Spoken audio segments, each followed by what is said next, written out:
initially planned to be live tonight. But, you know, this case just keeps on giving. There's something every day. So we have a lot to share and a lot of updates to give.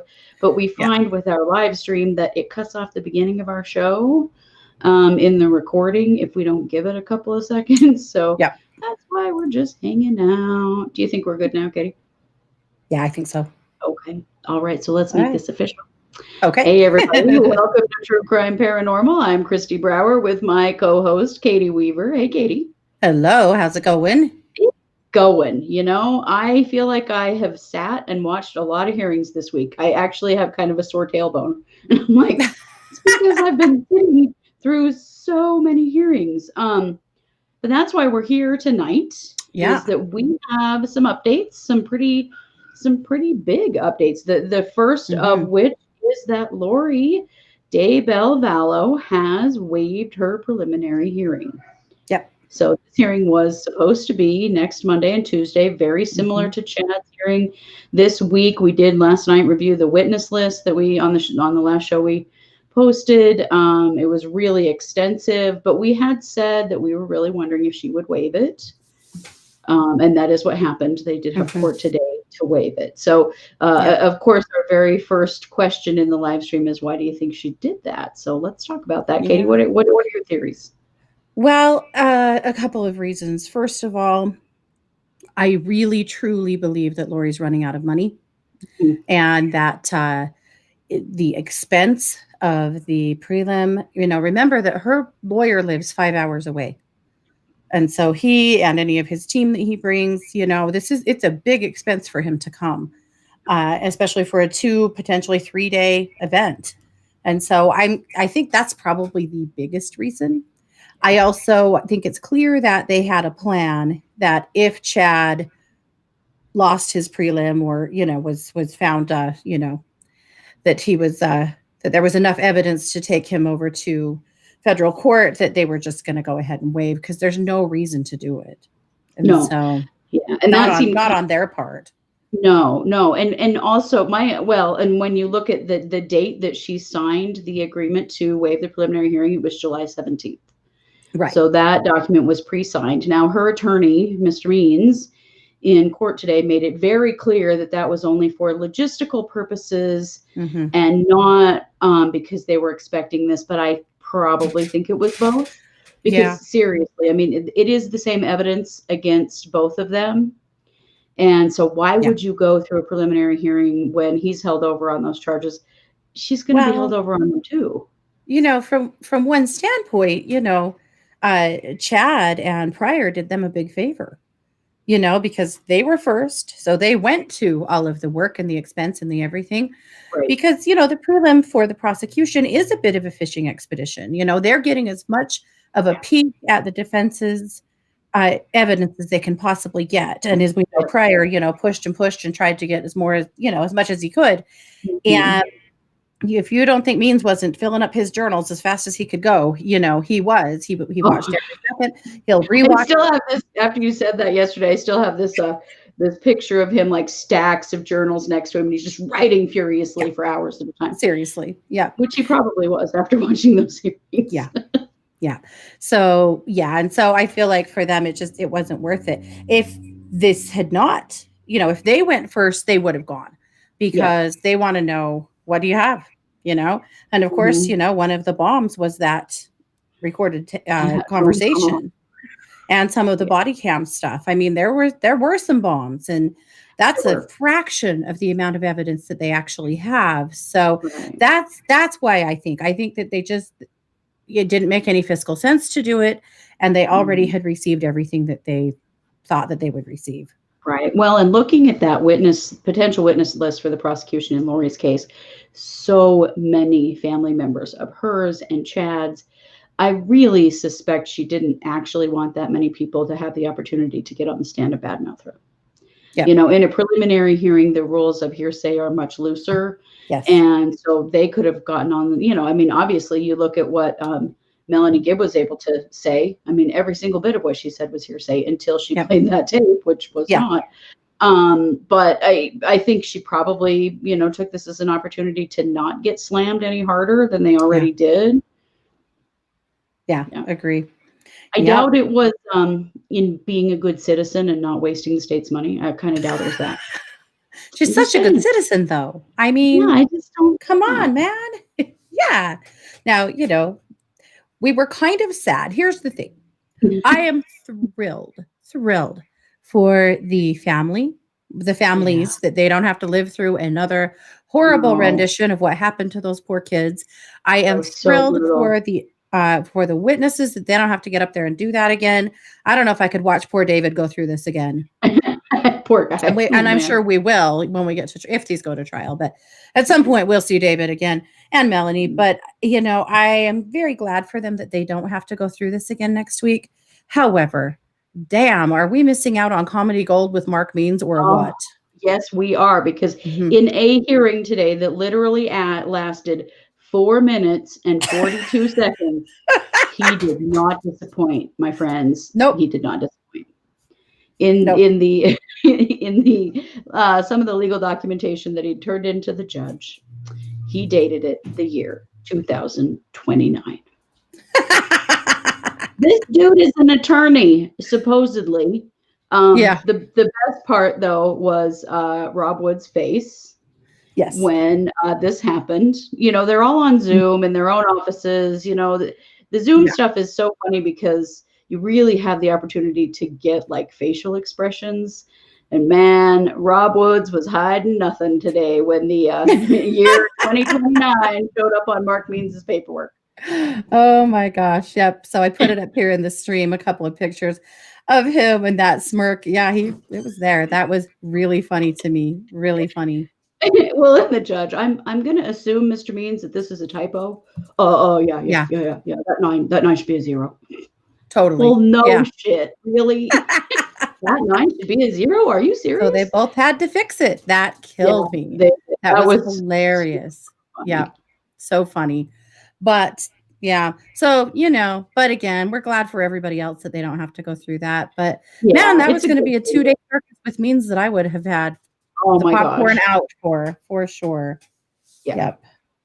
Yeah, So a it couple of really would have been totally worth it. But yeah, yeah. talk a little bit about the Melanie Gibb interview today.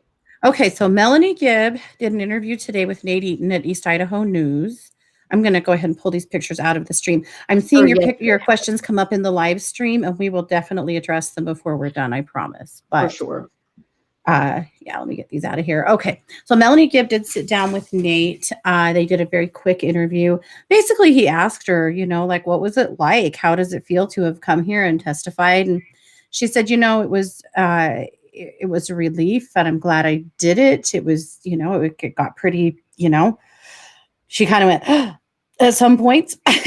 Melody's kind of, Mhm. she's not somebody that says a terse word, Mhm. Yeah, she's very yeah, kind in everything that she says, in everything. Yeah. even in that phone call when I'm sure the Right. profanity would have been coming out of me.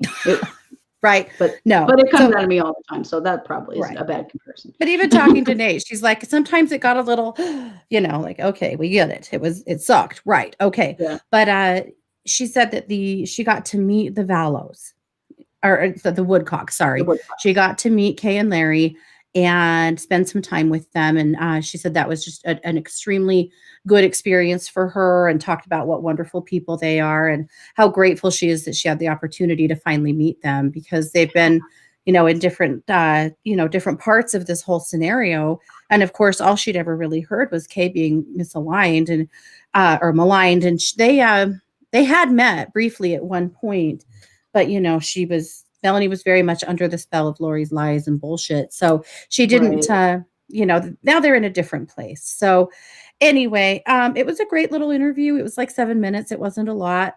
And those were the takeaways. He did ask her if she could tell, if she could say anything to Chad and Lori today, what would it be?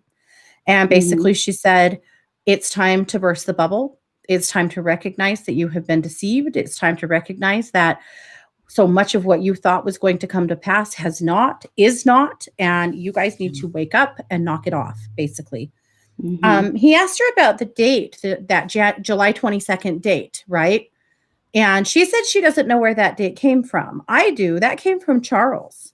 That Mhm. came from Charles, I believe, from some of his filings from his attorneys when he almost divorced Lori and then didn't. Yeah, that she had reported that date to him. Mm-hmm.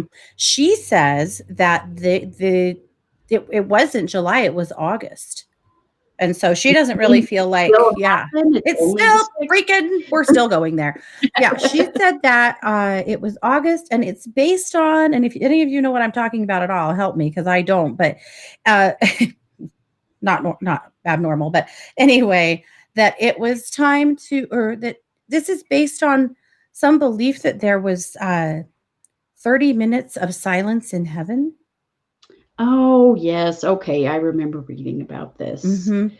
I don't know what it means either, but somehow that had some kind of significance, and I don't know. It was How it is. 28 years beyond 30 minutes of silence in heaven would be the returning of Christ. And they had estimated that to be in that August, in the window of August 2020. So, we're not totally in the clear yet, but yet I think we are. I think we're going to be fine. I really do. But yeah. Mm-hmm. Yeah. So there you go. That was basically it. But yeah, proud of her. Really proud of her. Yeah, she This really was did. extremely hard, and it was scary. And to have to sit there and face Chad was scary as hell. It definitely was, but she was definitely the turning of the tide in this hearing.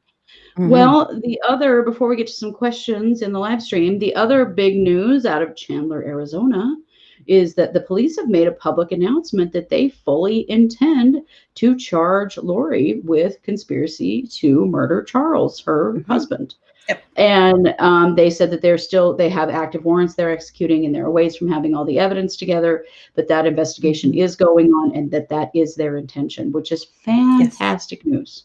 Absolutely. Anything to keep her behind bars forever is definitely, Absolutely. whatever it takes, and to just get some justice for all of the people. I mean, there are 7 dead people in this situation. There needs to be some justice for all of them. So that's really good news. Because frankly, if they can prove conspiracy on Charles, they may be able to use that to help prove conspiracy on Joseph. And Tammy. And potentially Alex. I'm not completely convinced that we're going to see charges for Joseph. I'm not. I really believe we'll see charges for Charles. We're hearing that now. We have been saying it all along. I really think we're going to see charges for Tammy coming down too. Did you see, though, some stuff that's been done with the toxicology testing on Joseph? Came out a few days ago. A relook. I knew that they had taken a look. Yeah. Yeah, and it's not super smoking gun. I mean, all of the substances they found in his system are known substances, and prescription and over-the-counter medications. But I don't know. There's just this Joseph, Tammy, and Alex basically all died the same way. Yep. And if they can prove how one of them died, if they can figure it out on one of them, I really feel like they can figure it out on the other two, because they all died of a sudden heart-related, just died for no reason, died situation. And Alex and Tammy, we know, foaming pink at the mouth. Yes. Yeah, and Joseph was an unattended death. And so, there's so much we don't know. And of course, Alex was, with people that may or may not have been involved in this. And Tammy, of course, was with Chad. So, what more do you need to say about that? So that is super, super good news. It makes me happy. I figured that one of the really important hurdles about getting these guys indicted and moved over into district court is that is going to legitimize other charges toward them. Absolutely. When conspiracy is proven against them in, the concealment of the children's bodies, it just leads rationally to their murders. It leads to conspiracy about these other deaths around them. I mean, totally. I really feel like this is big, not only for this particular case, but for all of the other cases that are coming. Yeah, that they were able to, prove that there is enough evidence to prove a conspiracy to carry them into district court. That's big. That says a lot. That's huge when it comes to other cases. So, I think we're going to see more. Oh, totally. There's so many more charges coming.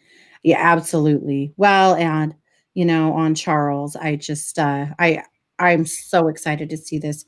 They did the police said this is a marathon, not a sprint. We Yes. are, This whole basically what case they're has saying been there. on us.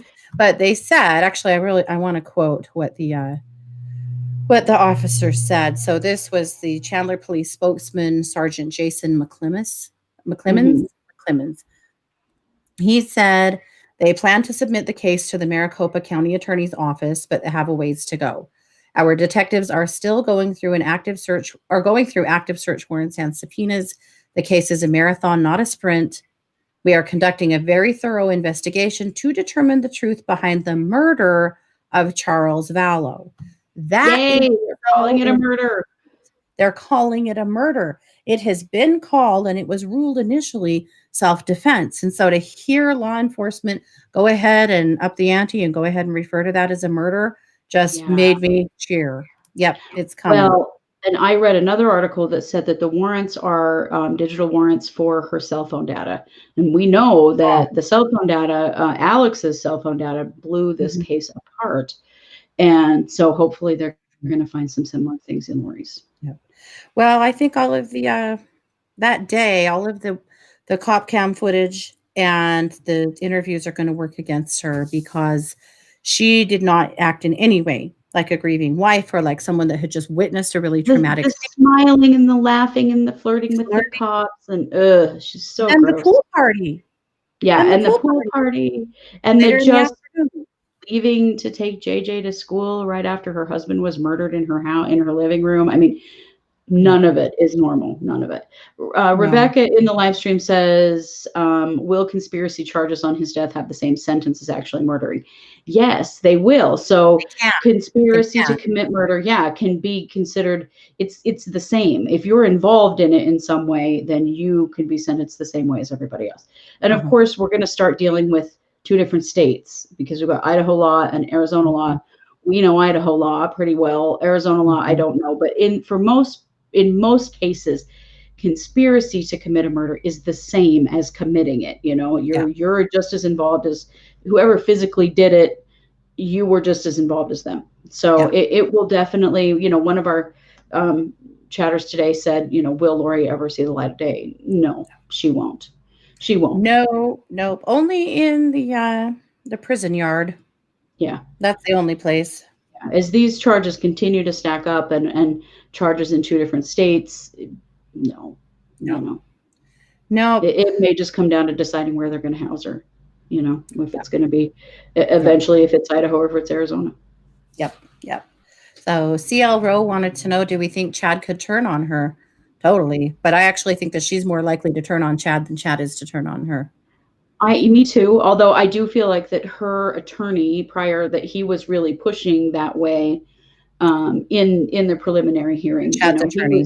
Chad's attorney was really trying to vilify Lori in whatever way he could. Yeah. But they clearly haven't actively turned on each other, because if they had, somebody could have made a plea deal. Yeah. At the time of these preliminary hearings, somebody could have turned on the other and maybe ended up with a plea. And that didn't happen. So I think they're going to be a little harder to break. I mean, you heard the call with Melanie. You heard how delusional these people are. Yeah. Even now, they're still pretty delusional. I mean, you look at Chad's face in that hearing. He seemed pretty unconcerned about the whole situation, not even concerned for himself. And it does, the social worker in me goes, they're still pretty delusional. Absolutely. The longer this goes on, the longer they're in jail, hopefully something will break this. Maybe not. But I like what Melanie Gibb said about it. It's time to let it go. Yeah. I'm just not sure they can. Yeah. Well, like we've been saying, they've fallen for their own hype, and that's going to be damn hard to let go of, especially now, because the reality of what they have done. Yeah.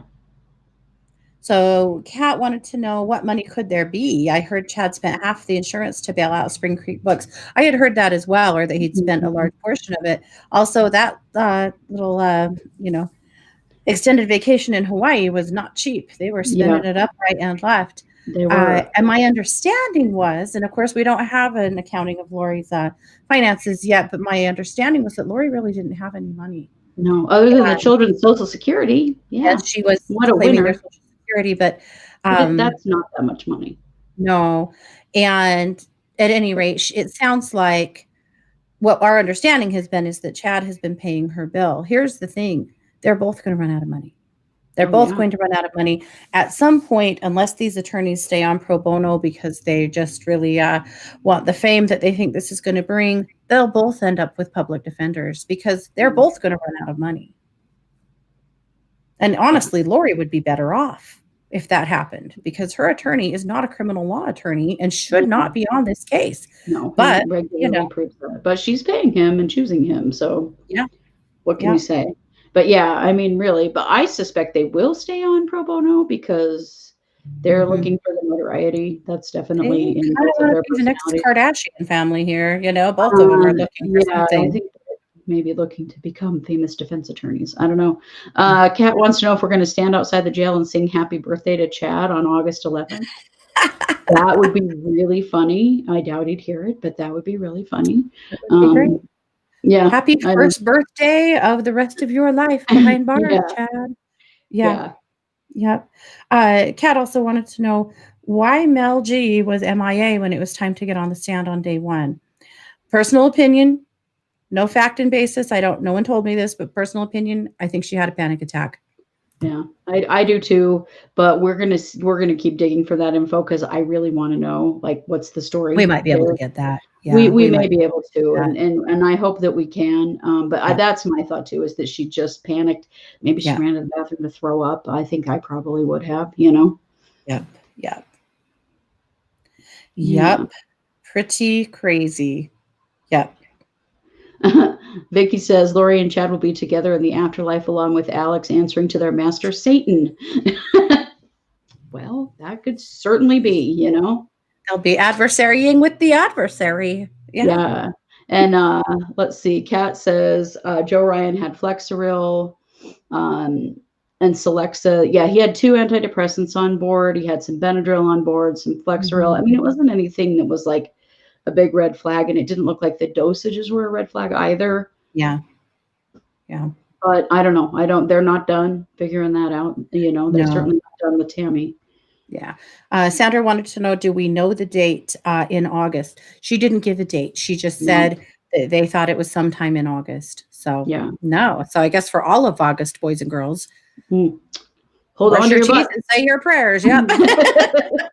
We don't know. But as these end of the world predictions go, they usually just come and go like a normal day. We've been through quite a lot of them now. So I don't know. There's a lot of that prophesying that's gone on with these guys that.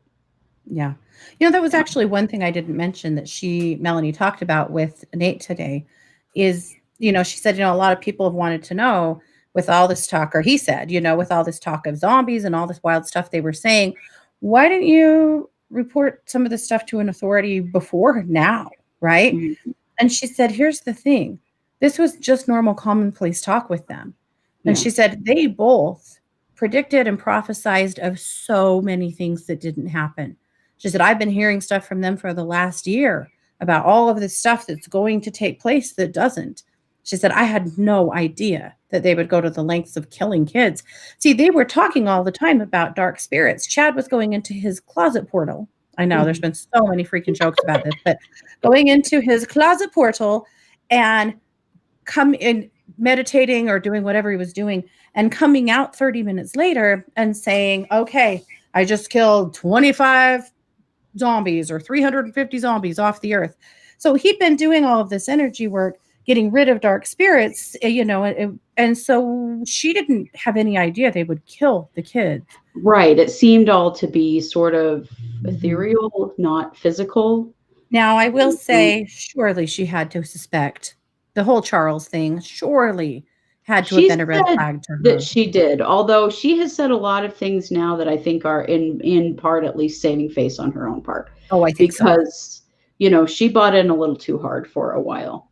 But that's true that she did say that she always had a sick feeling in her stomach about the Charles situation. It just didn't seem right. Yeah, for sure. One thing several of you have asked me about is in court, Chad, the way he was staring at people, sometimes the way his hand was moving, especially when Melanie was in the hot seat, the way he was staring at her, he was doing energy work. That was unmistakable. Christy and I, this is some of the stuff we do for a living, believe in it or not, that's cool. I'm not here to convince anyone of anything, but it was very clear to me that what he was doing there is he was trying to shut her down. He was either trying to send her a message or close up her throat or scare her. He was actively doing that while she was. And her staying turned away from him. That was her attempt at protecting herself. Yeah. Yeah. And Kat wants to know, is Lori mentally ill or a really good liar and gaslighter? Does she believe? I think that Lori has a personality disorder. So that is a mental illness, but it's not a mental illness in the same way as like bipolar disorder that you can medicate. Right. Personality disorders are more learned and developed behavior from childhood. And so is she mentally ill? Yeah. Is she also a great liar and gaslighter? Yes, but that's part of the personality disorder. Yeah. But does she believe? Oh, hardcore does she believe? Listening to that phone call with Melanie Gibb, I have suspected for a long time that the two of them have this co-delusion between the two of them about all of this stuff. And boy, listening to that phone call really validated that for me.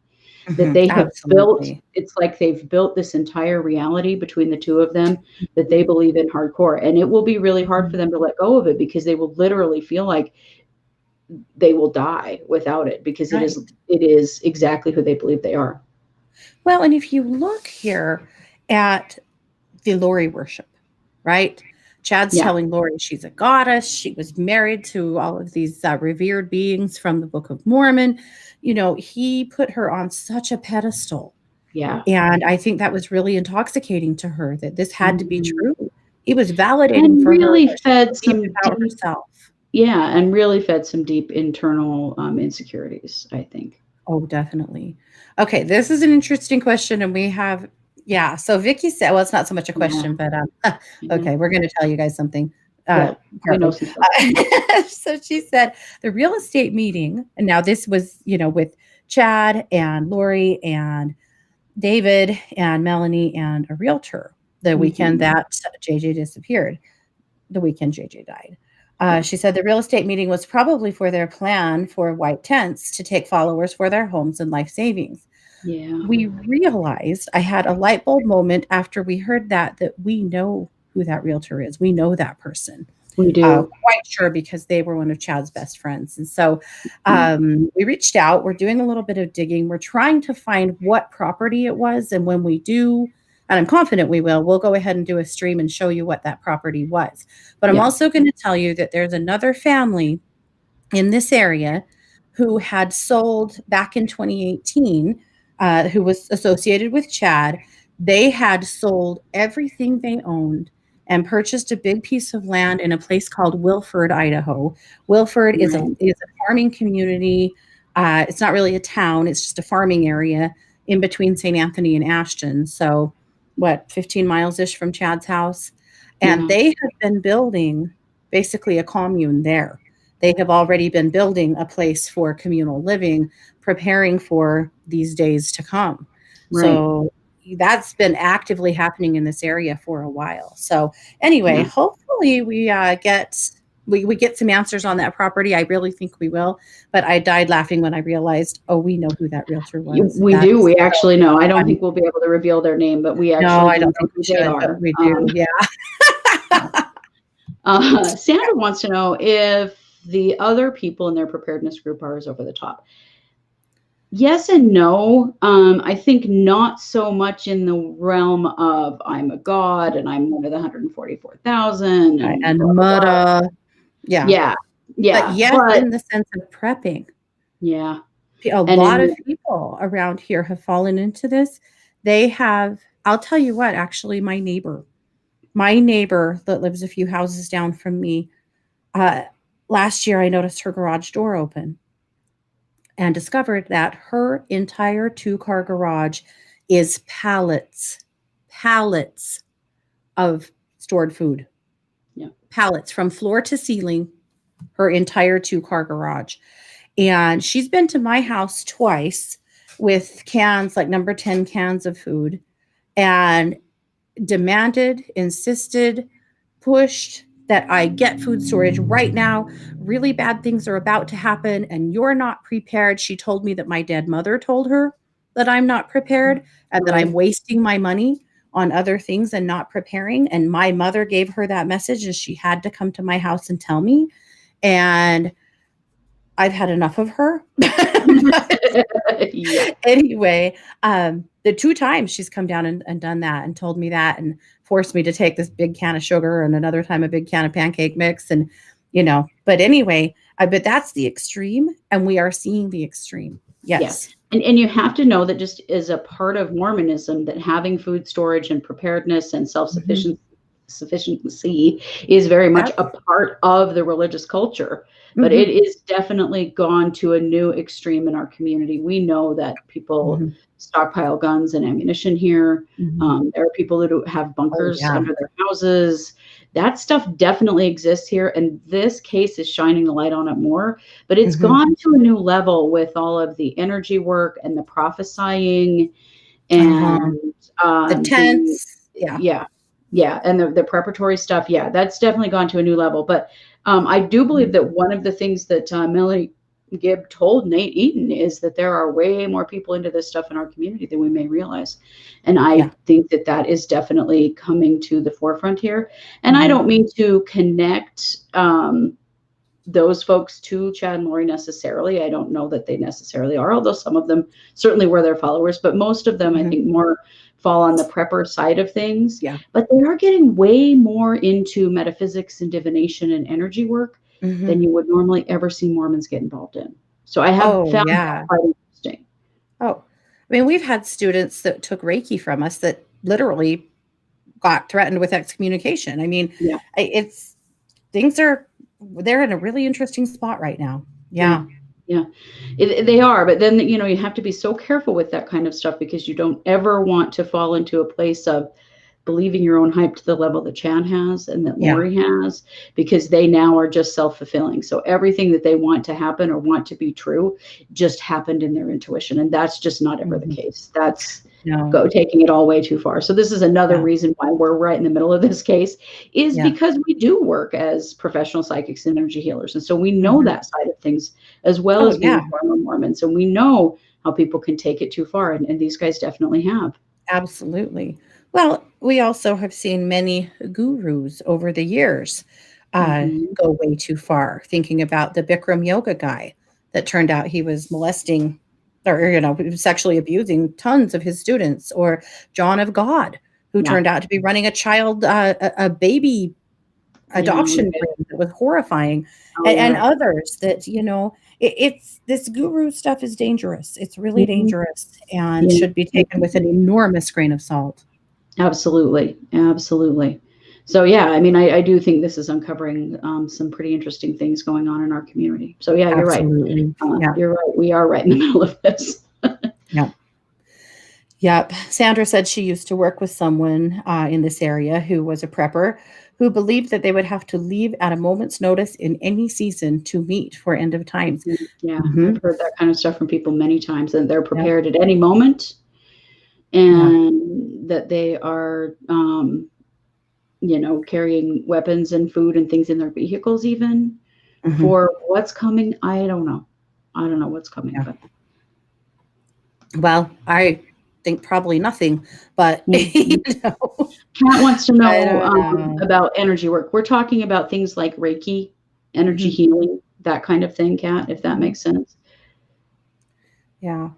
So Stella said, I haven't had a chance to look at Chad's mannerisms until now. And that's why it would have been so great to see Lori in court, right? I know, to Well, get to we've see seen her. her a little, but I would have been great to see her some more for that reason. But she said she hadn't had a chance to look at Chad's mannerisms until now and seriously wondering if he has Asperger's. Is it just me?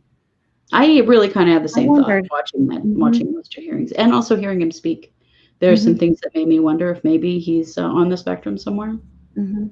That's a or if really it interesting just question. is how disconnected he is from himself too. I mean, it could just Hmm. be that, I don't know. Yeah. And then Hula Bunny said, I'm wondering if you know why Chad's prelim was first before Lori's. He was charged first. Yeah. And so I'm assuming that, just logistically, that's why and they were just a week apart. I will say this: they did not today set a date for Lori's arraignment in federal court. No, Chad. They asked Mr. Means if he would like to select a date and let them Okay. know. And I was just laughing my ass off thinking if he's going to ask for a date in 2029. 2050, That would give him plenty of time to prepare, maybe. Right? I don't know. So Chad's is the 21st of August. It's coming right up, and Lori should be as well. And she'll be seeing the same judge, Judge Boyce. Yeah. And of course, this is District 7 court. And Judge Boyce, all we really know about Judge Boyce is that he was a Bonneville County judge before and has been bumped up into the District 7 district court. Yeah. That's all we know about him. But and Bonneville County is, where Christy lives. It's near where all of this has gone down. So, I mean, he's pretty local around here, too. He probably has heard a lot about this case already. But yeah, I'm curious. Yeah. Yeah. Interesting stuff. Well, when back when they, I don't even want to go there because I can't remember the dates, except for that there was a little contention about when they had all of the charges against Lori, that they were going to be going to court on back in July. Means was trying really hard to. It's going to be in January. Yeah, January. Well, but there was also Martin Luther King Day. Yes. Yeah, there's been a lot of weird stuff with dates, and court dates get changed all the time. That's really normal. And you just don't know, because if more charges come down, are they going to combine? What are they going to do? Yeah. Victoria says, I used your toad resting face line, and boy, everyone loved it. I gave you credit in the program PR. Thank you. I'll do it for you. There's Chad, resting toad face. Yep. Yeah, you got to get the lips just right. Yeah, you have to have the thing, the gap. Yeah. I know. I was trying to get to see Lori in court because she probably wouldn't have had a mask on, because most of court she has. It's really hard to read people's facial expressions when you can't see most of their face. True. Yeah. That would be interesting to see because, she didn't, Chad and his attorney chose to not wear masks because, and this just still slays me a little bit. Pryor's reasoning was, if Chad and I wear masks, every time I have to talk to him, we'll both have to take them off. Does he not understand that you can actually hear through a mask? I know. You couldn't hear him anyway. Someone who's sitting right next to you? I know. Get a clue. The next and that you can speak with a mask on your face? Like, it just all made me laugh. I'm like, how is that an argument? It was just something to argue about, and I think that's just what defense attorneys do. The next hearing for Chad, yes, is an arraignment in district court where he will plead guilty or not guilty. We assume he's going to plead not guilty. And asked to go to trial. So we'll see. And the trial could be, it could be February, March. I mean, it's going to be a ways down the road. It will, especially because it's district court. So that's, even a tighter schedule. So yeah, it's going to be probably next year. Yeah, I would imagine. One of you asked if we're going to do a deep dive into David. That is not something we've done.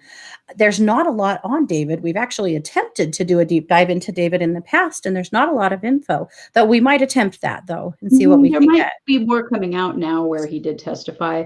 We can look and see, maybe get a little more info on him. Yeah, definitely. I like David. My heart really went out to David. I also really think that David is the reason that Melanie did the things she did. Yeah, she certainly was supported by him and encouraged by him to stand up for herself and not get sucked into this craziness. And that was smart. Although he is very much into all of the prepper stuff and all of this other, sort of fringy Mormon stuff too. Oh, totally. I mean, that's how they know him. That's how they all know each other, is from going to these events, going to the Preparing a People events and the others. And seeing Chad speak for 5 years. Yeah. I was curious to know why Pryor was so convinced that David was an author. He asked Melanie. He asked David. I wasn't sure why. He's a speaker. He has spoken at some of these events. I know that. Yeah. But not an author. But he was certain. And then he kind of gave a Chad kind of a sideways look, like, isn't that what you told me? Yeah, that he seemed weird. Confused. I know. But then again, maybe David has written a book and he just doesn't consider himself to be an author. He was a little confused. So I don't know. Yeah. How come these spiritual people have no concept of honesty? It is that idea of buying into your own hype, getting so deep into this idea of being connected spiritually that you forget to check yourself. Yep. Yep. You're Well, not and just that whatever you're doing, yeah. with your intuition, and that's what they're doing. And whatever you're doing is totally justified. I mean, Lori said it over and over. The Lord said so. Yeah. The The Lord Lord said says, so. you should Yeah. ask the Lord. And Melanie's like, well, I have. I get the same answer as you. He said, you're bananas, Lori. Yeah. We're just about out of time, but Victoria asked, the misdemeanor battery charge against Pryor doesn't affect his ability to practice. It apparently doesn't. I believe it That was has to be actually a sexual assault charge that was pled down to the misdemeanor battery charge. Had it continued as a sexual assault charge as a felony, yes, it would have affected his ability to practice law. And that just tells you who we're dealing with here. Mm-hmm. Yeah, I read about that the other day. It's pretty interesting. It was a young woman who came to his office to acquire about a job and get some legal advice. And she says that he sexually assaulted her in the conference room at his office when she came to talk to him about a job and legal advice. And he says it was consensual, but she says it was not. That's the basis of what happened there. And then, of course, he did take a plea to be able to get out of that. So I don't know. That's pretty sick. It's super sick. But yeah, because it's a misdemeanor, it doesn't necessarily keep him from practicing law. And yes, Lori did say that she was speaking face to face with Jesus. And that's why she was way up on her high horse about that. She speaks daily face to face with Jesus. So she knows everything she's doing is okay. And there, my friends, is the delusion. Totally. Well, we probably better wrap it up, but thank you all for joining us. We love it when you join us live and we get to chat directly with you and talk to you. In our past years of live podcasting, live internet radio, we had a live chat room all the time. So we were always talking back and forth. So that's where our background is live radio. So so we love it when we get to do that. Yeah. All right. Well, you guys have a good night. We'll update you as, updates come. We do have a document that Chad wrote that we're going to take a deeper dive into next week at some point about it was a church that burned down in Utah, and he wrote a newsletter of sorts that is very interesting. It also is full of like Mormonese, and we'll help break it down. So we'll do that next week. And of course, we'll have a new case coming out on Monday that is not Vallow related. Yeah, we will. Yeah. So thank you all so much for joining us. This has been True Crime Paranormal. I'm Christy Brower here with my co-host, Katie Weaver. Thanks for joining us tonight, guys.